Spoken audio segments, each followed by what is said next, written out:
Give me the day off. Excuse me? English lessons.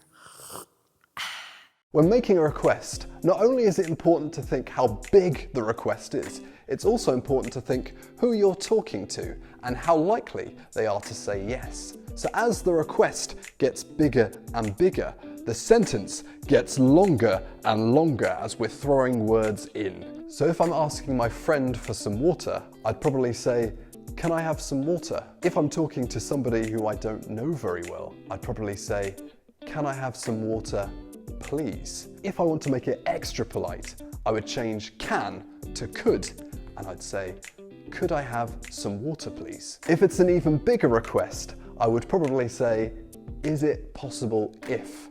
For example, if I'm requesting to change seats on a train, it's quite a big request that, I would probably say, "Is it possible if we could change seats?" Sorry, is it possible if I could use your pen for the day? Yes, of course. It's got an eraser on the end. And if it's an even bigger request and the likelihood of them saying no increases, we would probably add more words. For example, "Sorry, I was wondering if it would be possible if I could da da da da da da." For example, "Sorry, I was wondering if it would be possible if I could get 5 days off, please?"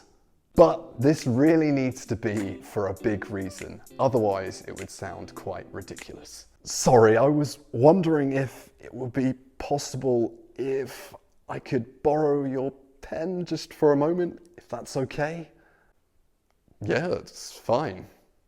So remember to consider how big the request is, who you're talking to, and the likelihood of them saying no. Make your sentence long or short depending on that. Sorry, I was wondering if it would be possible if you could leave a comment and like the video, and maybe you could also subscribe to the channel. Thanks.